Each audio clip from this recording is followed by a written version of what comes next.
So I came up with a good argument against Islam. Do you want to hear it, or do you not want to have that kind of conversation? Sure. All right. Let's hear it. All right. So here's my argument that I came up with.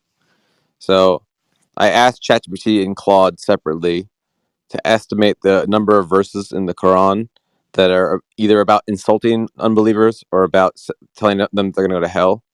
It's around 600. And I asked ChatGPT the amount of verses that are commanding people to be kind. It's around 250. So there's about 6,000 verses in the Quran total.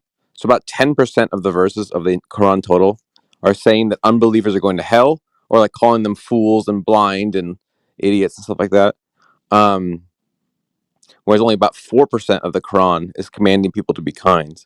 Now, you must see how, from my point of view, as an atheist, that like someone saying that the divine creator of the moral law, the most just and most wise person, when he gives us a book, it's not going to give us a book with 10% of the book just saying how the unbelievers are, fools that are going to go to hell. That's like not actually like, it's obviously not like the highest wisdom that a god would give. Like 10% is like an insanely high amount. If the book had 10% about water slides or like 10% about like lollipops, you'd be like, whoa, this book is like weirdly obsessed with like water slides or lollipops. So when it's like 10% is weirdly obsessed with how unbelievers are like blinded and how they're going to be burning in hell, you go, okay, well, this is like kind of wild and doesn't like contain the like moral law of the universe. Like we think of like it's the ultimate expression of virtue. It like certainly doesn't contain that.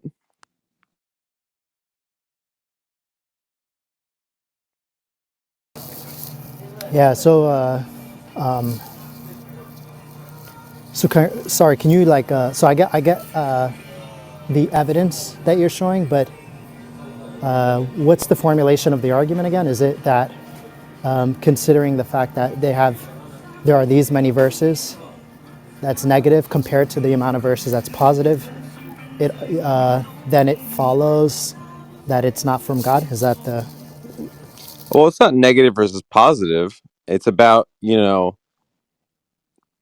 utter absurdity of thinking that the most wise and most merciful being, the sort of author of morality itself, would write a book where 10% of it is like the haters are fools and they're going to burn in hell. Like it's like a bit childish, and that like I would imagine higher standards from this being that we're saying exists than something this childish.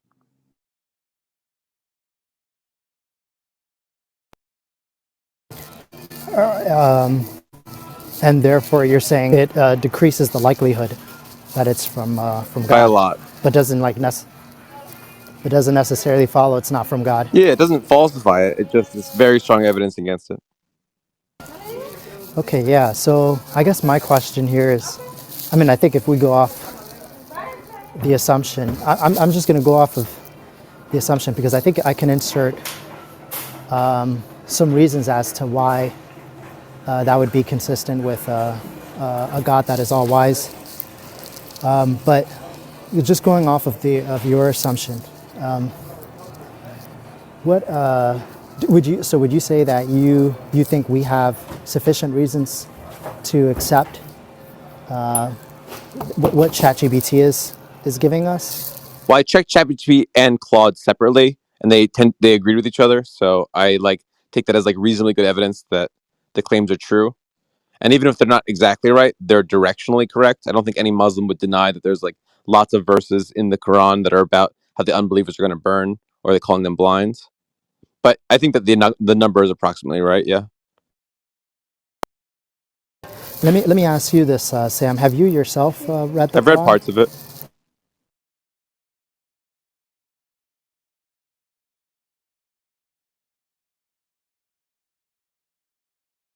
and I've specifically searched out the parts of the Quran that people say contain the most wisdom, so that I wasn't just like getting an unfair like look at it. Cool. Okay. So what would you say? So you have all these verses. What would you say is the main point? Main point of what? The Quran. The main point of Quran? I mean, it's that you should like submit to God. You know, follow God's will. Yeah, and how would these so can you like flesh that out? I mean, how would these verses be consistent? All the verses that you've read be consistent with that thesis? Yeah, I mean, like, uh, if like one of the main messages is like you should be grateful for what God gave you, and that like uh, it's a good idea to follow God. Like you can say like, oh well, it makes sense that you would say it's a bad idea to not follow God. So that's the way they could be consistent. How would it be consistent if you so how would it be consistent if like you should be grateful to God for what? How does that fall in line, or how's that consistent with the overarching thesis? And again, how would that be consistent with the idea that there's all like these condemnations, and as you said, these aren't my words, but you're saying this is childish of God to just express verses of condemnation and belittlement toward people who refuse to believe in Him. Yeah, 10% of the entire text is that. Yeah, Right. So then, how? I'm not seeing how that would be consistent or coherent to then say like then the over, but and yet the overarching message is being grateful. Grateful for what? I mean in general, I mean the Quran says like like uh, God gave you all these blessings. And He gives you the river of Jannah. You should sacrifice to God because of what God did for you. You should follow God. That's like, I mean, that's a very common theme. There are other themes. There are themes of like being just and being kind. There are also themes of around like other random stuff. But like, it's a very common theme to say that you should like the message of Islam is that you should submit to God's will. Yeah, but I think what I'm not sure I'm understanding is, but what about the verses that all the pejorative verses that you mentioned that express condemnation and belittlement toward people who refuse to accept God? I mean, number one, I guess, is there culpability, and number two, how would you explain that under as reinforcing or supporting the wider thesis that you claim to be part of the Quran, which is submission to God? I'm not sure what you're asking. My general point is that uh, I would expect the book that's from God, that's the final word of God, Muhammad being the final prophet, would be like full of like immense wisdom, kindness, and like just insane intelligence. And it would say stuff like this: Hey, unbeliever, I understand that the metaphysical question of God is difficult, that many philosophers have major debates about this, and it's hard to know things that are invisible. But here's why you should believe in God. It doesn't say that. It doesn't talk like that. What it says is, you're a fool if you don't believe and you're going to burn in hell. And not only does it says it, he just keeps saying it over and over as if like my IQ was like 87, as if I couldn't just like get it the first time or whatever. And like, this is just unexpected given that you were saying that this is like the most merciful God, the most wise God. And I don't know how you can't see what I'm seeing.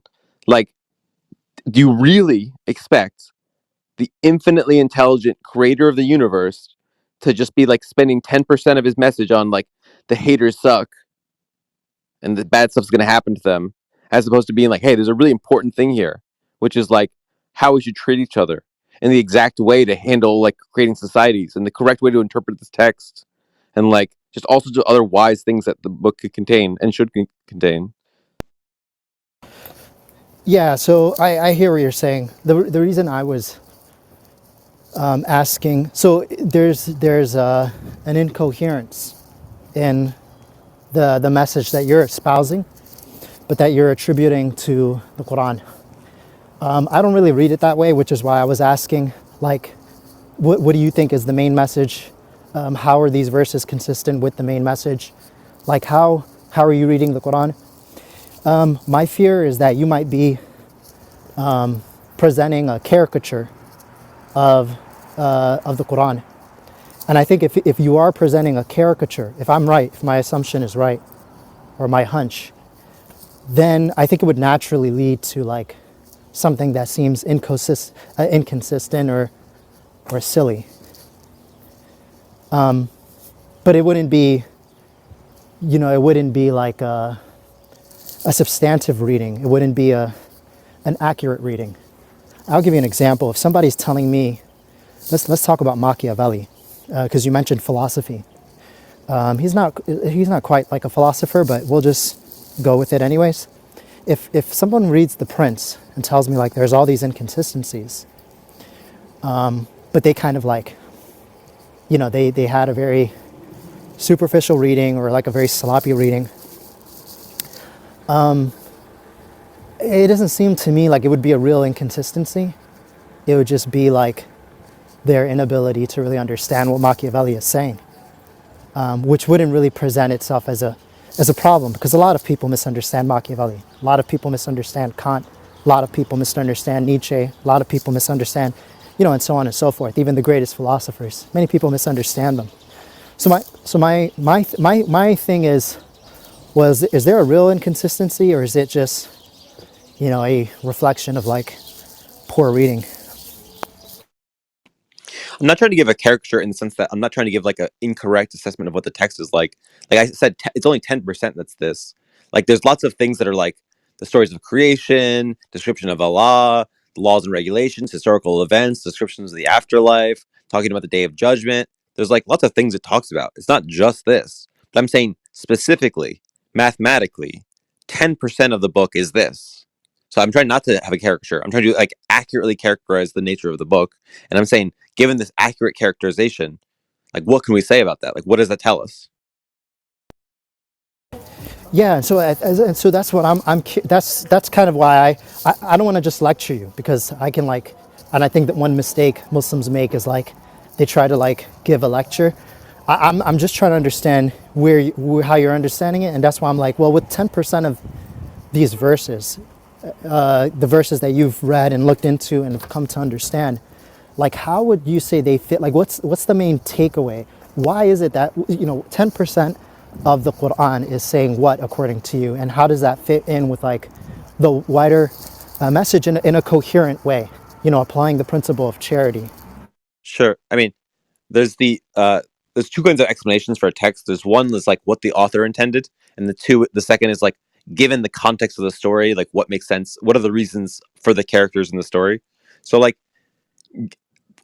the one about like the one that's about the like given the characters of the story, that's called the Sherlockian explanation, and the asking about the author, that's the Doylian explanation. So for the Sherlockian explanation, it's saying like, listen, hell's really bad.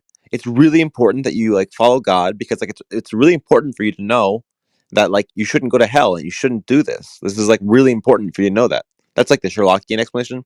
The Doylian explanation, like the author's intention or whatever, is like, well, we want to scare you into believing this, that like if we can tell you that you're going to go to hell if you don't believe this, that's like a pretty persuasive marketing trick. If I could say like you'll go to hell if you don't buy my potatoes, you're more likely to buy my potatoes. So I would say that's like the way I would explain how it fits into the text, both from a Sherlockian and Doylean lens. Nice. And you would say, and so you read these verses as applying the latter. It's both.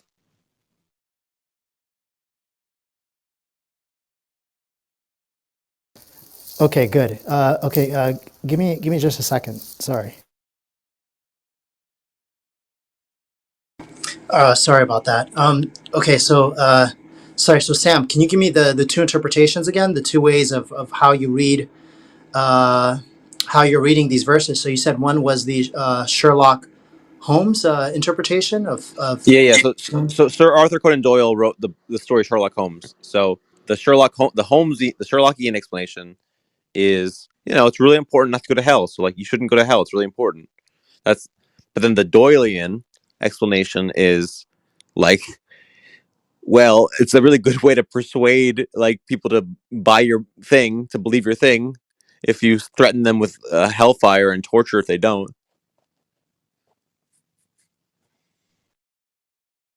Okay, yeah. So, yeah, my reading my reading of it could be a little bit of both. I wouldn't say um, it's it's instrumental in the sense of it trying to reinforce accountability in human beings, to emphasize the fact that human beings are going to be held accountable, not, you know, not in a sense of trying to like belittle or to denigrate, sincere people um, who, are unable to realize or come to find God, um, through like sincere pursuit or whatever, whether that be by means of like engaging in discussions and like going through different proofs. I don't know what, we can leave that open in terms of like what counts as like, investigation. And I'm not talking about like going out there and like with a magnifying glass and things like that. Investigation could be something like, just talking to people. What I'm saying is, uh, yeah, I don't see it as it being something to try and just beat, good sincere people like over the head with something like that in a way that's meant to like incapacitate them. But I do read it as something that's trying to reinforce accountability, particularly among those who feel like, they'd be able to do whatever and just, get away with it. I think oftentimes, at least what I've found, is that this is linked to depictions of uh, either oppressive or arrogant um, disbelievers, those who arrogantly reject, uh, all that which is good or truth, despite the fact that they have been shown empirical evidence. Sometimes people will talk about like the desire for empirical evidence, particularly atheists. Like, why can't we have something tangible? These verses seem to, to be directed um, toward those, those people who've demanded empirical evidence and have received that type of evidence. I don't think it can get more clear than like a miracle, right? Um, and yet um, have still refused to accept God, just again out of sheer arrogance. So it does seem like these verses of condemnation often follows those types of discussions, and then they're often followed by or paired with opportunities for repentance. Um, so I think what it seems to encourage people to do is to go back and uh, in in the event of being the kind of person that may uh, uh, uh, the kind of person that may receive a type of punishment like that, what is being expressed in the Quran. Um, it's oftentimes coupled or followed with a verse that tries to highlight the possibility of just returning back to God and avoiding these possibilities by seeking repentance. So I think again, this is my reading. I get that you have your reading of it, but with my reading of it, I think it seems, number one, consistent with the overall message of like returning back to God, of being consistent, of being submissive to God, and being great, and even being grateful to God. Because in your reading, it doesn't seem, I'm not, it wasn't clear to me where being grateful to God would fit. So number one, I think that's how I read it. Number two, I think that is what is most supported contextually. And then number three, I think this is how other uh, exegetes have understood these verses as well. So if I was That's just my taking the take, text, anyway. sorry, if I was taking the text seriously and being like, listen, hell is real, and it's really concerned about us going to hell. There's a sort of immaturity about this. Like, if I thought that, like, hey, Dawood, you're actually going to hell, what I wouldn't do is be like, you're a fool if you don't believe you're going to hell. I would sit you down and be like, hey, man, there's a genuine, actual risk that you're going to go to hell. And I know it doesn't seem like it to you, but like, please take this seriously. What I'm saying to you here is like compelling evidence because it really is important that you don't go to hell. Like, you can't see the error of your ways, and that's tragic because your life matters and your suffering matters. And I don't want you to suffer. So please, please look at this evidence and then laying out like compelling evidence. Like, that's what a mature person does in this situation where they're trying to talk to someone and tell them about the importance of like that it's dangerous, that hell is real and it's really dangerous what you're doing. What it doesn't go is, you're a fool and you're going to burn if you don't listen to Allah because you've been blinded. Like, it's just again, it's immaturity, it's a childishness, and like there's no way the creator of the universe, the person who like made the laws of gravity what they are, wrote these words. They're too immature. They're too unsophisticated.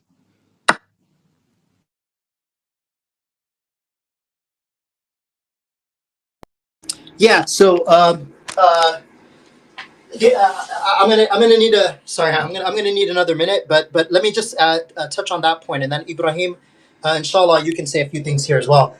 I get your point. I would say like I think when you read so we can like kind of go through these to kind of like so we can kind of examine your point. I think you're making some fair points. And I think we can like go through them to kind of like read them out a little bit and see where you're coming from, or sorry, so I can better understand where you're coming from. Sometimes the verses, again, at least like when I read them, um, they they can describe hell in very vivid ways, and I think that seeks to it serves to just kind of to stress the point. And again, I think it's specifically targeted to, or mainly targeted to like people who are arrogant and who are oppressive and who stubbornly try to refuse and to the point where they even mock the whole idea of hell, again in a very kind of like very arrogant and condescending way. Um, and then, but I think there are also many passages which kind of describe hell um, while immediately discussing God's infinite mercy, God's infinite love, as a way of trying to give people a chance to kind of redeem themselves and to change their ways. So it's not a simple again like kind of beating them over the head or a simple like condemnation, but something that's in some cases could be used. In some cases is used rhetorically to get people to just really understand the very real threat of of of um, of being accountable to like crimes that they commit. So I think, and there are many places, and again, it really depends on the particular context. So the tone, uh, um, in many cases is severe. Again, like I said, in many cases is vivid. In many cases, it would even go into the details. So I get what you're talking about. Like sometimes it even go into the details. And in some ways, the language, at least in English, will give people the impression of like them being idiots for not believing. But then, again, like I said, this tends to be more moderated as you understand that within its particular context. I have a very particular example in mind, but I think it would be. I mean, I think it would be number one worth going through or going through your particular examples because otherwise I'm just generalizing at this point. I'm just telling you like, yeah, overall you could see these the tone in which it speaks about hell and about disbelievers as very aggressively. But then when you look at the wider context, I think there's a more nuanced understanding and nuanced uh, uh, reading a takeaway of the tone. But I'm just speaking again. Like I said, I would just be speaking generally if we didn't have a very particular example. But based on my experience, uh, um, based on my own experience in investigating certain verses. Like I said, once you get into the verse, you see that it actually connects to other verses, which gives it a much more richer and fuller context. Looks like Mahdi also has a lot to say about this. But yeah, go ahead, Sam. So, like it says in Surah Al-Baqarah 2:13, it says, "And when it is said to them, believe as the people have believed, they say, shall we believe as the fools believe? Behold, it is they who are the fools, but they do not know."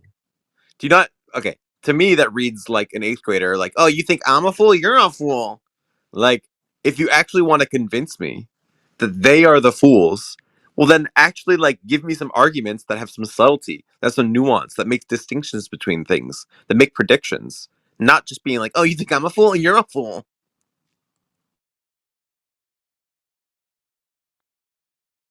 Yeah. So this is a very interesting. So there are a couple of. So this verse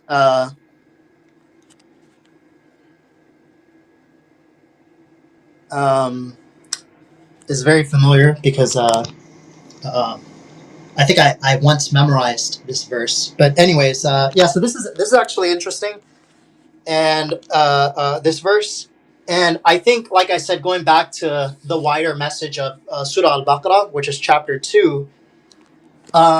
There are layers upon layers upon layers of meaning here. So what do I mean by that?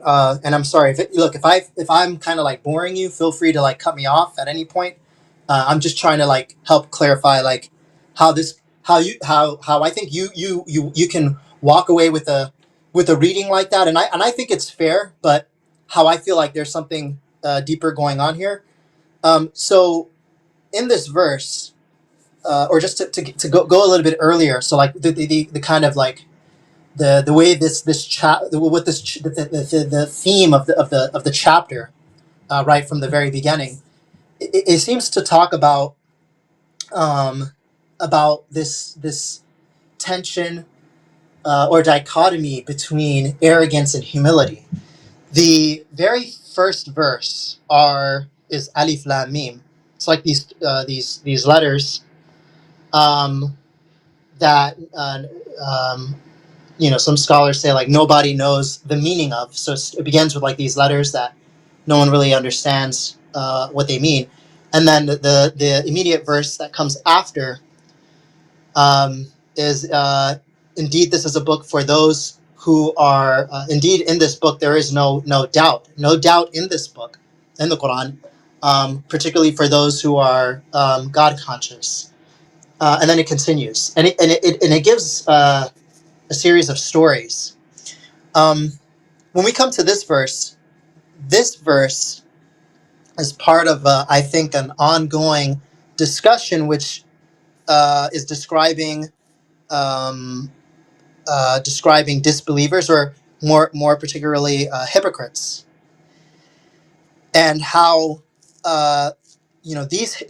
these hypocrites, when it's said to them, believe as people believe, they'll say like, why would we believe what those people believe? Um, and I think later on it also talks about like how sometimes these people will pretend to believe, and pretend to be sincere. Um, but then, when they're invited to, as opposed to just pretending to believe, but then privately, like mocking believers, um, they are given an opportunity to have genuine faith, sincere belief, like real believers. They mock the opportunity, and they see those people who are believing as fools, and thus it becomes an expression of arrogance. The What the Quran does assert here, ultimately, is that the real foolishness of these hypocrites, um, really rooted in their rejecting of the truth. That although they proclaim others to be idiots and imbeciles, um, ironically, ironically, it is they who are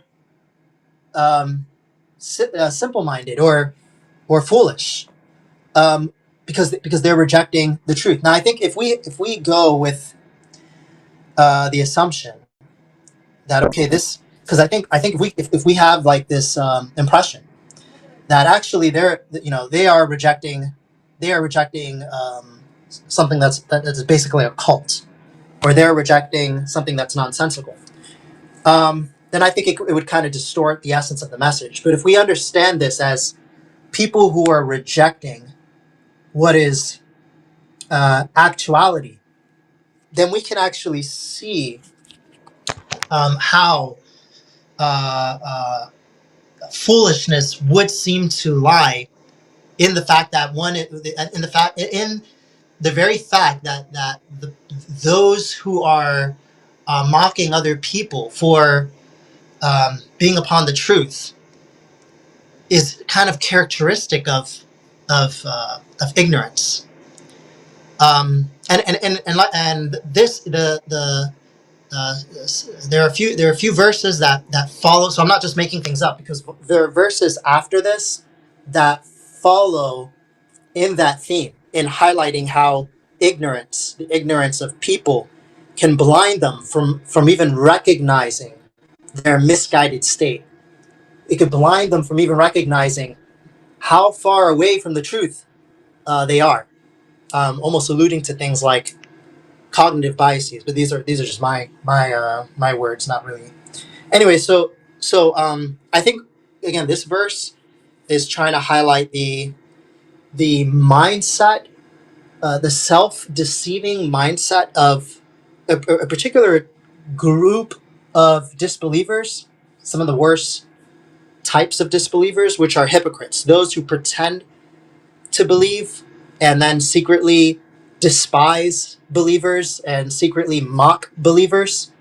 And it's kind of like highlighting the fact that they're so, it's so ironic. Again, they're so lost and so misguided that they're not even realizing that they're actually deceiving themselves.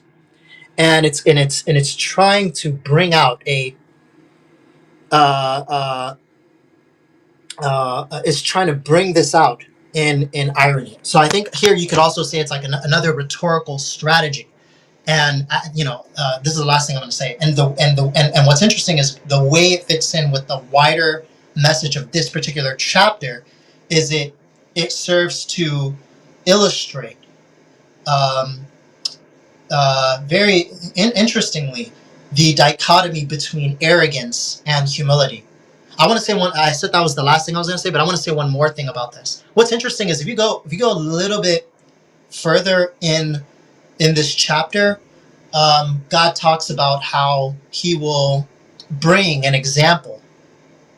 He will use an example in the Quran, and some people will look at the example and laugh and talk about, like, why would God even use this example? Why would God use such a silly example? But then for other people, they will read the very same example, and they will have assurance in their faith. They will say, like, this is a very profound example, which only reinforces me in my faith.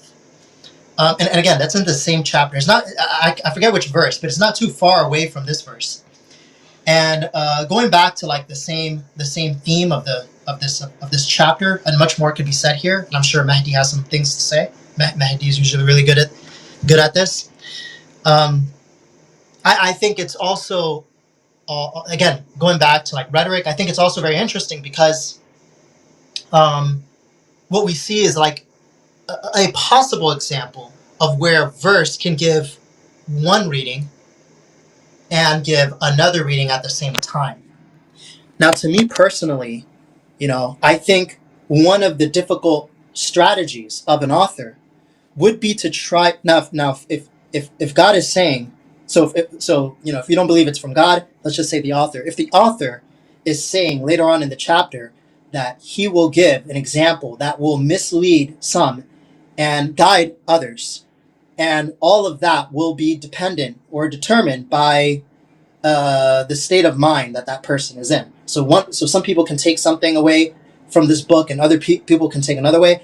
Then the tricky the tricky thing about this book as an author would be to try and figure out how to articulate your message in such a way that it will lead, it will guide people, sincere people, to recognize the profoundness of this book, but then misguide other people who don't, care to even consider the book, or people who would be otherwise like, just uncaring or careless or evil or whatever kind of attribute you want to give. Okay. All right. So I want to say something. You seem like a genuinely thoughtful person who thinks about what they say before he talks. And like from my point of view, believing this text is like one of the most ridiculous things a person could do.